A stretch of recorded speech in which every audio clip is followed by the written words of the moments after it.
সংগ্রামের দিনগুলোর অভিজ্ঞতা কেমন ছিল? এই পডকাস্টে ছোট করে বলার কোনো সুযোগ নেই। বিগত ছাত্র সংসদ নির্বাচনগুলোতে দেখলাম যে ছাত্র দলের একটা বেশ ভরাডুবি প্রত্যেকটা ক্যাম্পাসে। আমাদের প্রত্যাশিত রেজাল্ট করতে পারিনি, কিন্তু আমরা কেন পারিনি সেটারও একটা ব্যাখ্যা আছে। একটা অভিযোগ সবসময় রয়েছে, ছাত্র দলের যারা সিনিয়র লিডার আছেন তারা অনেক সিনিয়র। 2024-25 সেশনের যে ছাত্র শিবিরের যে কমিটি হচ্ছিল, সেই সভাপতির চেহারা এবং বয়স ছিল শিবিরের অনেক নেতাকর্মীর বাপের বয়সী। ফ্রেশ কফি প্রেজেন্স ইয়ুথ ম্যান্ডেটের আরেকটা এপিসোড নিয়ে আমি হাজির হয়ে গেছি। আপনারা আছেন নাগরিক প্রতিদিনে ফ্রেশ কফি প্রেজেন্স ইয়ুথ ম্যান্ডেটের সাথে, এবং এভরি এপিসোডের মতো আজকেও আমাদের সাথে একজন ইয়ুথ আইকন রয়েছেন। আমাদের সাথে আজকে আছেন শ্যামল মালম, সিনিয়র যুগ্ম সাধারণ সম্পাদক বাংলাদেশ জাতীয়তাবাদী ছাত্রদল। ভাইয়া, আপনাকে ওয়েলকাম ইয়ুথ ম্যান্ডেটে। কেমন আছেন?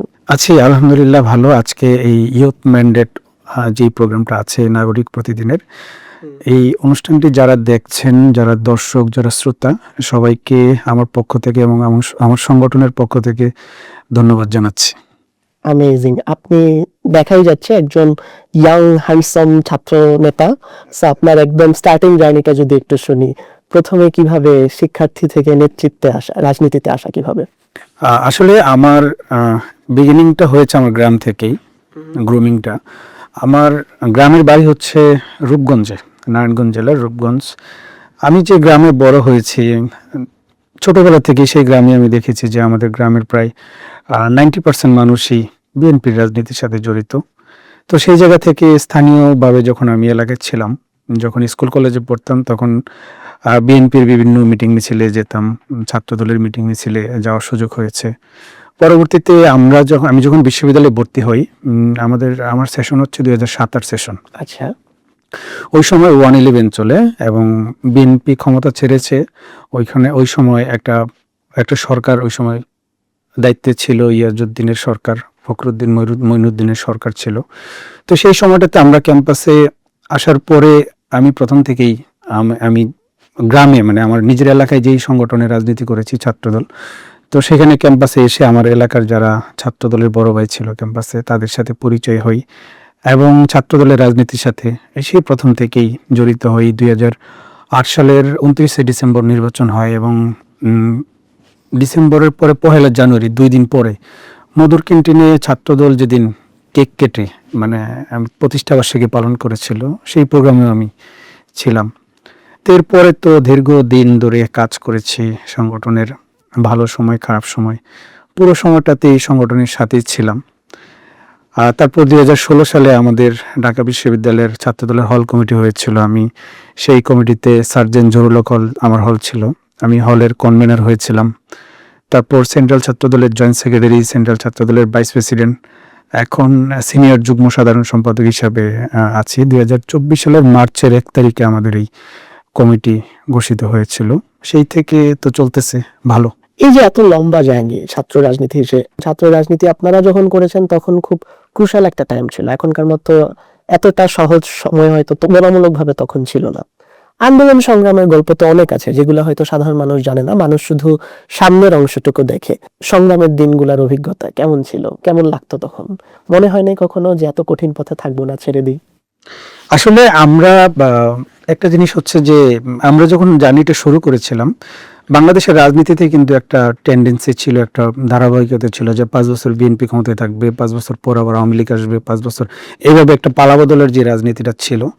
তো আমরাও মনে করেছিলাম যে রাজনীতিটা ওই জায়গাটাই থাকবে, 5 বছর পর পর নির্বাচন হবে, নির্বাচনে জনগণ যাকে ম্যান্ডেট দেবে সেই ক্ষমতায় আসবে। আমরা যখন বিশ্ববিদ্যালয়ে প্রথম ভর্তি হয়েছিলাম, আসলে রাজনীতি যে এত কমপ্লিকেটেড একটা জিনিস, সেটা ওই সময় আমাদের অত বুঝতে পারিনি ওই সময়।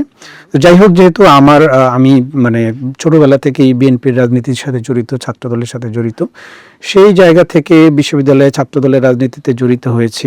তো এরপর আমরা যেটা দেখলাম যে আমি যতটুকু জানি যে আওয়ামী লীগ যখন ক্ষমতায় ছিল বা বিএনপি যখন ক্ষমতায় ছিল, তখন বিরোধী ছাত্র সংগঠনগুলো কিন্তু ক্যাম্পাসে তখন অবস্থান করত।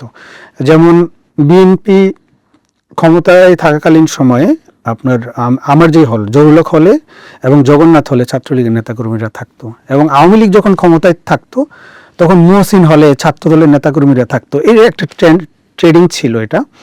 কিন্তু 2008-এর 29 ডিসেম্বরে যে নির্বাচনের পরে আমরা ক্যাম্পাসে আসার পরে যেটা দেখলাম যে ওই সময় আহ, ঢাকা বিশ্ববিদ্যালয়ে বিরোধী যে ছাত্র সংগঠন আছে তাদের জন্য মিনিমাম স্পেস রাখা হয়নি।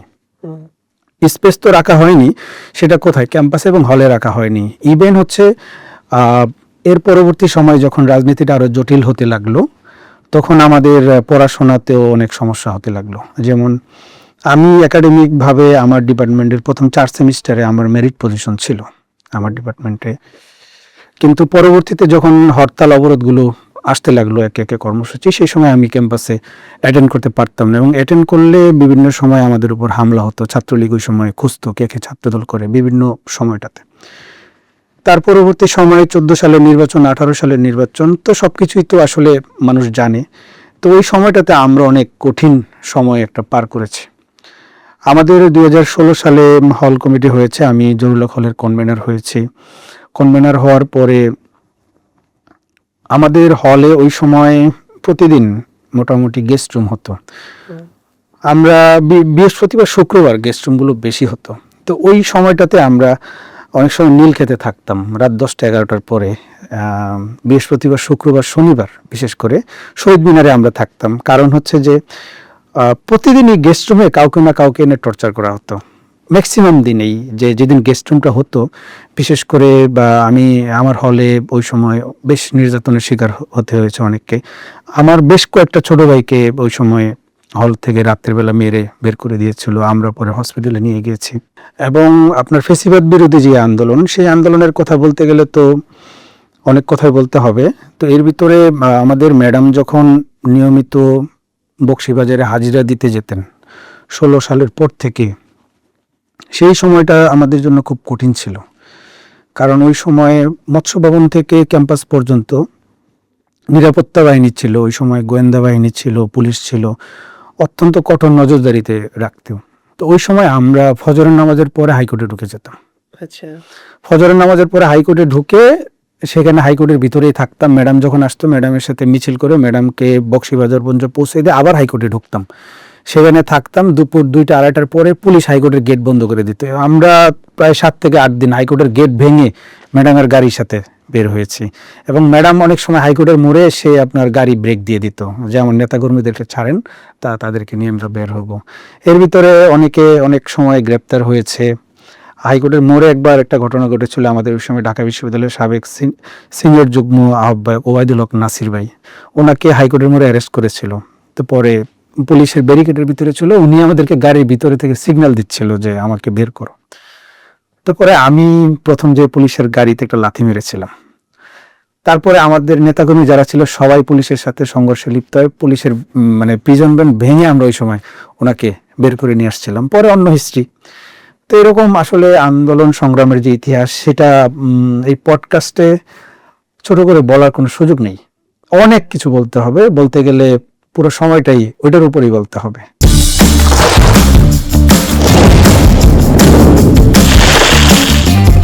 অরিজিনাল কফি, ক্রিমার আর সুগারের পারফেক্ট কম্বিনেশনে fresh coffee 3-in-1। Fresh coffee 3-in-1, চুমুকে মুডটা ওয়াও। আর ক্যাম্পাসের রাজনীতি নিয়ে যখন কথা হচ্ছে, ক্যাম্পাসের রাজনীতি নিয়ে একটু বলি। আমরা দেখলাম যে মাঝখানে 24শে 5ই আগস্টের পরে একটা টেন্ডেন্সি শুরু হলো যে ক্যাম্পাসে ছাত্র রাজনীতি বন্ধ হবে, এবং এই আন্দোলনটা শুরু করলো সাধারণ শিক্ষার্থীরা, তথাকথিত সাধারণ শিক্ষার্থীরা। এবং আমরা এটাও দেখলাম যে পরে তথাকথিত সাধারণ শিক্ষার্থীদেরই রূপ বদল হয়ে দেখা গেল তারাও কোনো না কোনো রাজনৈতিক দলের পারপাস সার্ভ করে। আপনি কয়েকদিন আগে ফার্স্ট ইয়ারের শিক্ষার্থীদেরকে এই সাধারণ শিক্ষার্থীদের থেকে একটু নিরাপদ থাকার পরামর্শ দিয়েছিলেন। সো এই নিরাপদ থাকার পরামর্শটা যদি আজকে আরেকবার একটু দিয়ে দেন। আচ্ছা, দেখেন, এই যে এই টেন্ডেন্সিগুলো বা এই ধরনের যে ন্যারেটিভগুলো, এইগুলো কিন্তু আওয়ামী লীগের সময়ও ছিল। আওয়ামী লীগের সময়ে একটা ন্যারেটিভ ছিল, সেটা হচ্ছে আই হেট পলিটিক্স। হ্যাঁ, ঠিক আছে, এই জিনিসটা আমরা মনে হয় ভুলতে বসেছি। আমাদের এই জিনিসটা মনে রাখা উচিত, এবং এই ন্যারেটিভটা ওই সময় কারা মার্কেটে ছেড়েছিল সেটাও আমাদের খুঁজে বের করা উচিত। যেহেতু আওয়ামী লীগের সময় ক্ষমতাসীন দল ছিল এবং তারা তাদের ছাত্র সংগঠনের নেতাকর্মীর দরকার ছিল, আই হেট পলিটিক্স ন্যারেটিভটা অবশ্যই আওয়ামী লীগ ছাড়েনি ওই সময় মাঠে। আমরা যেহেতু ছাত্র সংগঠন, আমরা বিরোধী দলীয় রাজনীতি করেছি, আমরা এই ন্যারেটিভটা মার্কেটে ছাড়িনি। তাহলে এই ন্যারেটিভটা মার্কেটে কারা ছেড়েছিল ওই সময়, এটা একটা ভাবার বিষয়। এবং একটা জিনিস আমি যেটা মনে করি যে রাস্তার যে মানুষটা জুতা পরিষ্কার করে মুচি, এ থেকে রাষ্ট্রের যে সর্বোচ্চ যে জায়গা আছে সেই জায়গায় একটা মানুষও কিন্তু রাজনীতির বাইরে না। দেশের রাজনীতি যদি কলুষিত হয়, রাজনীতি ক্ষতিগ্রস্ত হলে দেশের আর্থসামাজিক সবকিছুই ক্ষতিগ্রস্ত হয়, সব কিছুতে এটার একটা ইম্প্যাক্ট আসে, মানুষের নীতি নৈতিকতা নষ্ট হয়ে যায় রাজনীতির কারণে। একটা দেশের রাজনীতি ঠিক হইলে ওই দেশটা যে কতটুকু এগিয়ে যেতে পারে এটার অনেক উদাহরণ কিন্তু আমাদের সামনে আছে পৃথিবীতে, আমরা পৃথিবীর বাইরে যদি তাকাই। তো আমরা যেটা মনে করি যে ওই আওয়ামী লীগের সময় আই হেট পলিটিক্স যে নেগেটিভটা যারা মার্কেটে ছেড়েছিল, 5ই আগস্টের পরবর্তী সময়ে ছাত্র রাজনীতি মুক্ত ক্যাম্পাস এই নেগেটিভটা যারা ছেড়েছিল তারা একই ব্যক্তি, একই গোষ্ঠী। কারণ হচ্ছে আমরা 5ই আগস্টের পরবর্তী সময়ে বিভিন্ন ক্যাম্পাসে আমরা যাদেরকে দেখেছি যে ছাত্র রাজনীতি মুক্ত ক্যাম্পাস চাই, তারা পরবর্তীতে শিবির হিসাবে কিন্তু আত্মপ্রকাশ করেছে। আপনি বাংলাদেশের কোনো ক্যাম্পাস নাই যেখানে শিবিরের রাজনীতি নাই, কিন্তু আমরা কিন্তু সবকিছু দেখতে পাই না, সবকিছুই তারা করে, গোপনে ম্যাক্সিমাম কাজগুলো করে। তো প্রকাশ্য রাজনীতি আর গুপ্ত রাজনীতির ভিতরে অনেক পার্থক্য আছে। তো প্রকাশ্য রাজনীতি আমরা চাইলে একরকম রাজনীতি করতে পারি না, আমাদের সবকিছু একটা জবাবদিহিতা আছে, অ্যাকাউন্টেবিলিটি আছে, কিন্তু তাদের রাজনীতির কোনো অ্যাকাউন্টেবিলিটি নেই। তাদের একটা নেতাকর্মী যখন অপকর্ম করে তখন তারা অস্বীকার করে যেটা আমাদের নেতাকর্মী না, কিন্তু আমরা কিন্তু অস্বীকার করার সে কোনো সুযোগ নেই, আমাদেরকে দায় স্বীকার করে রাজনীতি করতে হয়। এবং আমি মনে করি যে দায় স্বীকার করে যে রাজনীতিটা হয় সেই রাজনীতিটা কিন্তু অনেক ভালো। আমি এবার একটু ছাত্র দলের প্রসঙ্গে আসি। আমরা বিগত ছাত্র সংসদ নির্বাচনগুলোতে দেখলাম যে ছাত্র দলের একটা বেশ ভরাডুবি প্রত্যেকটা ক্যাম্পাসে। ছাত্র দলের ব্যাপারে একটা অভিযোগ সবসময় রয়েছে, ছাত্র দলের যারা সিনিয়র লিডার আছেন তারা অনেক সিনিয়র এবং তাদের বয়স, সোশ্যাল মিডিয়াতে আমরা তাদের বয়স নিয়ে অনেক ট্রল হতে দেখি। তাহলে ছাত্র দলে কি ইয়াং ব্রেইন জেনারেশন নাই? সব লিডাররা এত সিনিয়র কেন? আচ্ছা, এখানে দুইটা প্রশ্ন করেছেন আপনি। প্রথমত ছাত্র সংসদগুলোর যে নির্বাচন, সেই নির্বাচনগুলোতে এটা আপনার এক বাক্যে আমাকে স্বীকার করতে হবে যে আমরা ভালো করিনি। আমি অন্যান্য ছাত্র নেতাদের মতো ঘুরিয়ে পিছিয়ে কথা বলতে খুব এটা পছন্দ করি না। আমরা আমাদের যে ছাত্র সংসদ নির্বাচনগুলো হয়েছে সেই নির্বাচনে আমরা আমাদের প্রত্যাশিত রেজাল্ট করতে পারিনি, ফুল স্টপ, ওকে। কিন্তু আমরা কেন পারিনি সেটারও একটা ব্যাখ্যা আছে। সেই ব্যাখ্যাটা যদি বলেন যে আমরা দীর্ঘদিন ক্যাম্পাসে ছিলাম না, শিক্ষার্থীদের সাথে আমাদের কোনো কানেকশন ছিল না, তো সেই জায়গা থেকে আমরা অনেকটাই ব্যাকফুটে ছিলাম। তো তারপরেও কিন্তু আপনি যদি ভোটের রেশিও দেখেন আমরা কিন্তু খারাপ ভোট পাইনি, আমরা প্রত্যেকটা নির্বাচনে কিন্তু কাছাকাছি। আর দ্বিতীয় যে বিষয়টা সেটা হচ্ছে যে বয়সের যে বিষয়টা আসে। দেখেন আমি একটা কথা বলি, সেটা হচ্ছে ছাত্র শিবিরের যে বর্তমান কমিটি, এর আগের কমিটির যে সভাপতি ছিল 2024-25 সেশনের যে ছাত্র শিবিরের যে কমিটি হচ্ছিল, মঞ্জুরুল ইসলাম সম্ভবত উনি সভাপতি ছিলেন, ঠিক আছে। সেই সভাপতির চেহারা এবং বয়স ছিল শিবিরের অনেক নেতাকর্মীর বাপের বয়সী, কিন্তু সেই বাপকে তারা বাপ বলেনি কখনো, বাই বলেছে। যারা ছাত্র সংসদ নির্বাচন করেছে, যেমন সাদিক কায়েমের সেশন কত 17-18 সেশন, সে তো আরো 4 বছর আগে তার ছাত্র জীবন শেষ হয়েছে কিনা, আমাদের আবিদের শেষ হয়েছে আরো 4 বছর আগে। তো সেই জায়গা থেকে নিয়মিত শিক্ষার্থী যে জিনিসটা আসে বিভিন্ন ছাত্র সংসদ নির্বাচনে, সেটা কিন্তু কোথাও ইমপ্লিমেশন হয় না, এটা হয় কোথায়? সেটা হয় যে আপনার যখন আপনার ইউনিট কমিটি করবেন, কলেজ মানে শিক্ষা প্রতিষ্ঠান কেন্দ্রিক কমিটি করবেন, তখন সেখানে আমরা রানিং শিক্ষার্থী দেখি। কিন্তু বাংলাদেশের কোনো ছাত্র সংগঠনের কমিটি রানিং শিক্ষার্থী বা নিয়মিত শিক্ষার্থী দিয়ে হয় না। এটা ছাত্রদলেও কখনো হয়নি, এটা ছাত্রলীগেও হয়নি, এটা ছাত্র শিবিরেও হয়নি, বাংলাদেশের কোনো ছাত্র সংগঠন এটা করতে পারে না। তো দলের যে লিডারশিপের নিয়ে যে প্রশ্ন তোলে, অন্যান্য ছাত্র সংগঠনকে নিয়ে কিন্তু সেই প্রশ্নগুলো কেউ তোলে না। এটা উদ্দেশ্য প্রণোদিত। ছাত্রদল তার নিজস্ব গতিতেই যেভাবে চলেছে সেভাবেই চলবে, এবং আমরা আসলে আরো সামনে আরো চেষ্টা করছি যতটুকু এটা মিনিমাইজ করে নিয়ে আসা যায়।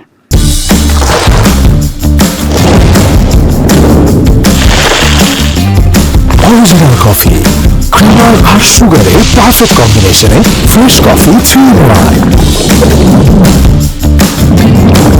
ফ্রেশ কফি 3-in-1, চুমুকে মুডটা ওয়াও।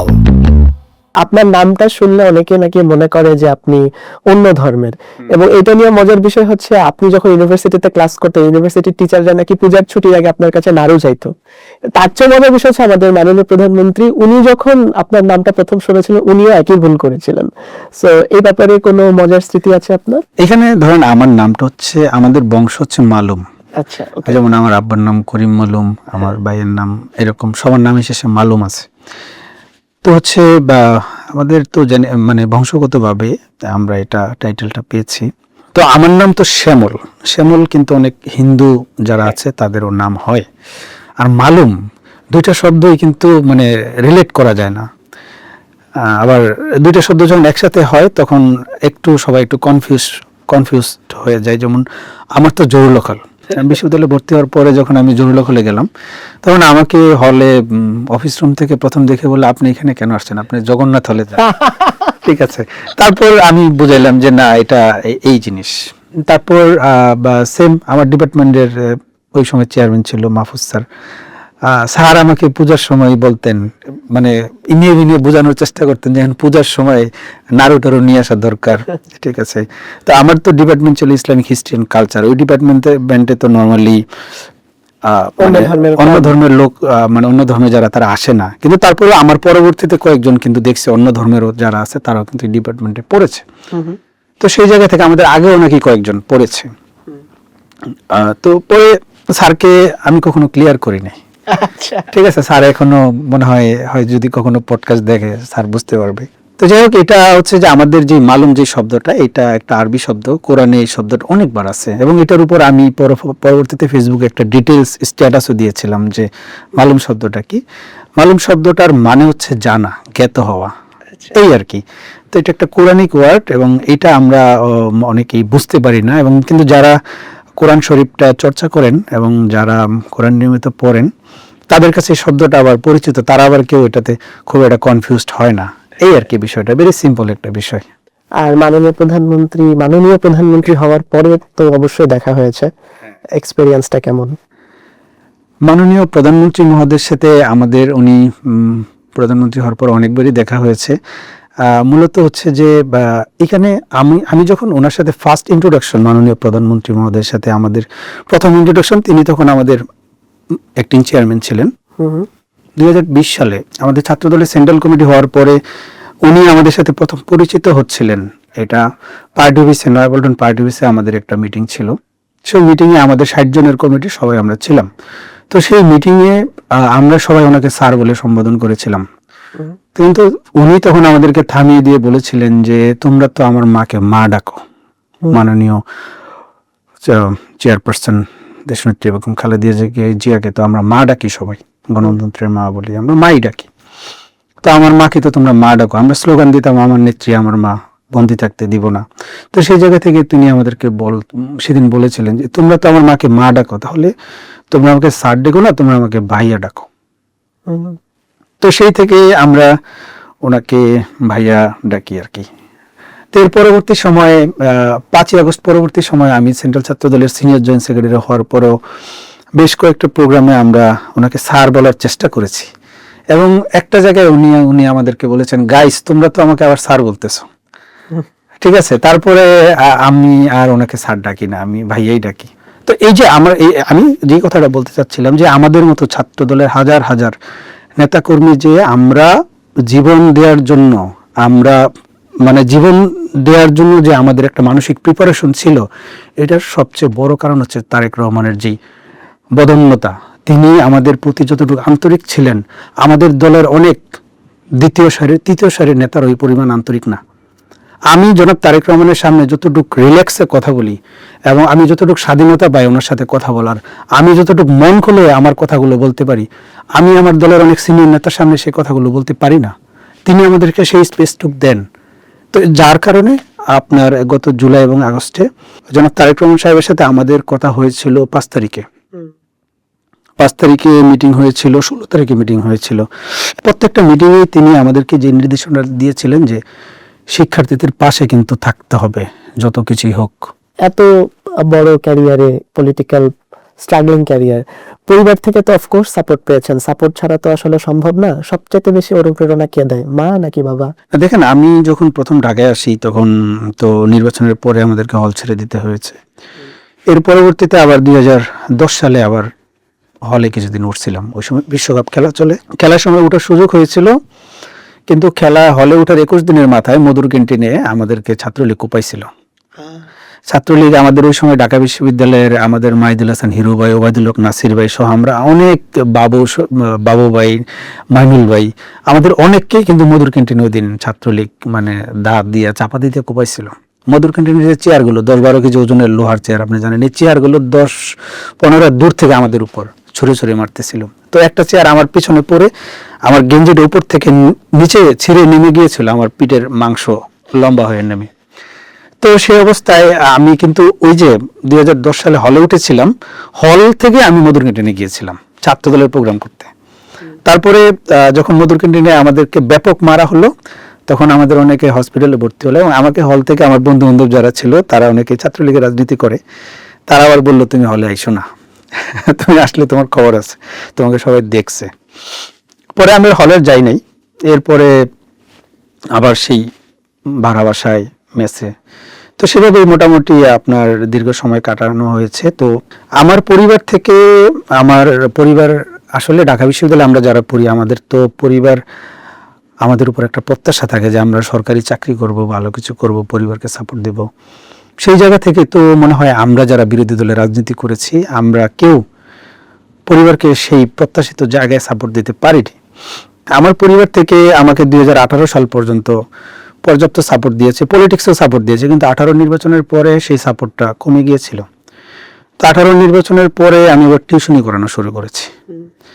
টিউশনি প্রায় 2 বছর করা হয়েছে, কখনো একটা, কখনো 2টা, 3টা এরকম টিউশনিও করানো হয়েছে। তারপরে কিছু আত্মীয় স্বজন ছিল, সেগুলো থেকে কিছু সাপোর্ট নিয়েছি, তারপরে পারিবারিকভাবে কিছু সাপোর্ট পাইতাম। তো সব মিলিয়ে আসলে ওই সময়টা, জার্নিটা, এগুলো আসলে বলার মতো না। আরেকটা বিষয় ছিল যে আমি বাড়িতে যেতাম বছরে 2 বার যেতাম এবং একবার 1 দিন বা 2 দিনের বেশি থাকতাম না। এখানে একটা কারণ ছিল যে আমার পরিবার তো ব্যবসা বাণিজ্যের সাথে জড়িত। আমি যদি বাড়িতে বেশি সময় দেই তাহলে আমার পরিবারের উপর কিন্তু এলাকার একটা ইমপ্যাক্ট চলে আসতো। তো যার কারণে আমি একরকম বলা যায় যে আমার পরিবার থেকে বিচ্ছিন্নই ছিলাম এই সময়টাতে, বিরোধী দলের রাজনীতিটা থেকে বিচ্ছিন্নই ছিলাম। তো সবকিছুর পরেও আসলে পরিবার আমাকে যতটুকু সাপোর্ট দিয়েছে তার জন্য আমার পরিবারের প্রতি কৃতজ্ঞতা শেষ করার মতো না। এটা আমার মতো প্রত্যেকেরই গল্প। আমরা হয়তো ক্যারিয়ার ডেভেলপ করতে পারতাম, তো আমরা সেদিকে যাই নাই। ওই যে একটা কথা আছে না যে সংসার আর সাধন, সংসার করতে গেলে তো আপনাকে নিয়ম কানুন মেনে চলতে হবে, আর সাধনে কিন্তু কোনো ধরাবাঁধা নিয়ম থাকে না। তো আমরা সেই সাধনটাকে বেছে নিয়েছিলাম। তো যার কারণে সাধন করতে গেলে তো কিছু ত্যাগ করতেই হবে। আমরা যদি রাজনীতি ছেড়ে অন্য কিছু করতাম সেটা হয়তো করতে পারতাম, কিন্তু আমরা তো বেছে নিয়েছি যে কঠিন পথটা। পেয়েছি, অনেক মানুষের ভালোবাসা পেয়েছি, বিরোধী দলে অনেক মানুষ সাপোর্ট দিয়েছে, অনেক মানুষের সাথে যোগাযোগ হয়েছে। তো সবকিছু মিলিয়ে আসলে আমি আমার জীবন নিয়ে হ্যাপি, এখানে আমার কোনো কষ্ট নাই।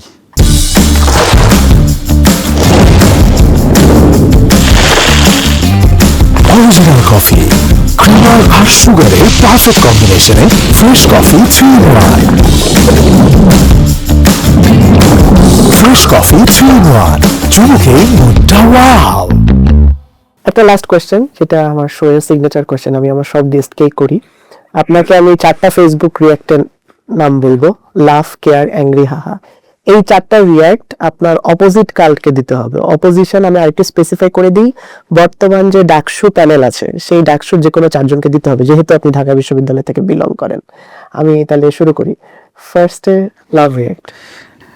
আসলে একটা মানুষ আছে, উনি অ্যানিমেলকে ট্রিটমেন্ট করেন, ওনার নামটা আমি ভুলে গিয়েছি। বিভিন্ন কুকুরকে ধরে ধরে ট্রিটমেন্ট করেন, মেডিসিন দেন। আসলে ওনাকে আমি অনেক পছন্দ করি। মানে লাভ রিঅ্যাক্টটা যদি অপোজিশনের কাউকে দিই, অপোজিশন না কোনো অর্গানাইজেশনের ব্যক্তি হিসাবে আমি ওনাকে এটা দিতে চাই।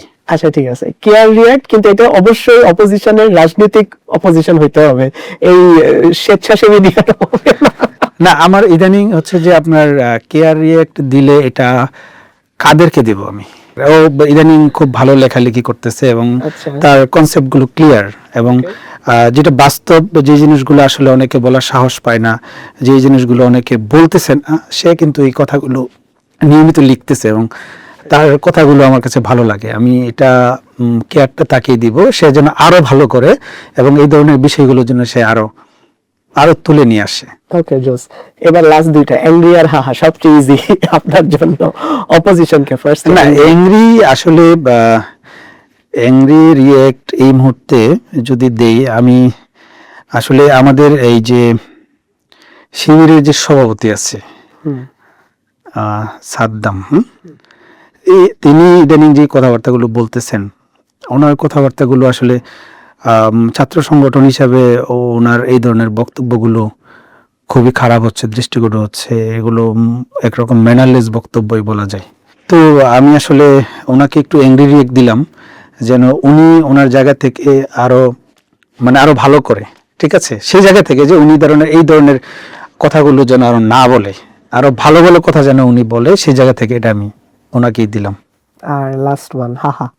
হাহা রিয়েক্ট আসলে এটা আমি আমাদের যে বিরোধী দলীয় যে নেতা আছে, আপনার জামাতের যে আমির আছেন, ওনাকে আমি এটা দিলাম কারণ ওনাকে আমার মূলত ইদানিং ওনার কথাবার্তা মনে হচ্ছে অস্বাভাবিক হয়ে গেছে। আমার কাছে মনে হয় যে ওনার রিটায়ারমেন্টে যাওয়ার সময় চলে এসেছে। অসংলগ্ন কথাবার্তা উনি বেশি বলতেছেন। একটা দায়িত্বশীল বিরোধী দল হিসাবে ওনার যে ভূমিকা ছিল সেটার কোনোটাই মনে হয় তিনি ভালোভাবে পালন করতে পারতেছেন না। তো আমার জায়গা থেকে মনে হয় যে ওনাকে আমি হাহারি একটা দিলাম এবং আমার কাছে মনে হয় যে ওনার যে দায়িত্ব আছে এটা থেকে ওনার অবসরে যাওয়ার সময় চলে এসেছে, বয়স হয়েছে মনে হয়। বাবা, ভেরি বোল্ড। শামিল ভাই, আপনার সাথে কথা বললে অনেক ভালো লাগলো, অনেকক্ষণ কথা বললাম। Wish you all the best. আপনি সবসময় এরকম এভারগ্রিন থাকেন, এটাই চাই। আচ্ছা, এভারগ্রিন কেন আসতেছে? আচ্ছা, ওই যে প্রথমে বললাম আপনি বেশ ইয়াং হ্যান্ডসাম দেখতে ছাত্রদল নেতা, এই জন্য বললাম যে এরকমই এভারগ্রিন থাকেন সবসময়। আর আপনার সামনের যত ইচ্ছা আকাঙ্ক্ষা আছে আরো পূরণ হোক, আপনি সাকসেস হন আপনার পলিটিক্যাল ক্যারিয়ারে। এটা আপনার আমাদের সব অডিয়েন্সের পক্ষ থেকে আপনার জন্য বেস্ট উইশেস। আমি সবাইকে ধন্যবাদ জানাচ্ছি আর সবার প্রতি কৃতজ্ঞতা, সবার কাছে দোয়া চাই। অবশ্যই। সো অলরাইট অডিয়েন্স, ইয়ুথ ম্যান্ডেটের আজকের এপিসোডটা থেকে সাইন আউট করছি। আপনাদের সব রকমের ফিডব্যাক আমরা আমাদের কমেন্ট বক্সে সবসময় দেখি। নাগরিক প্রতিদিনের প্রত্যেকটা সোশ্যাল হ্যান্ডেলসে আমাদের এই শোটা যাচ্ছে, আপনাদের সাপোর্টে আমরা সবসময় এগিয়ে যাচ্ছি। আজকের মতো সাইন আউট করছি। নেক্সট এপিসোডে দেখা হচ্ছে নতুন কোনো গেস্ট সাথে।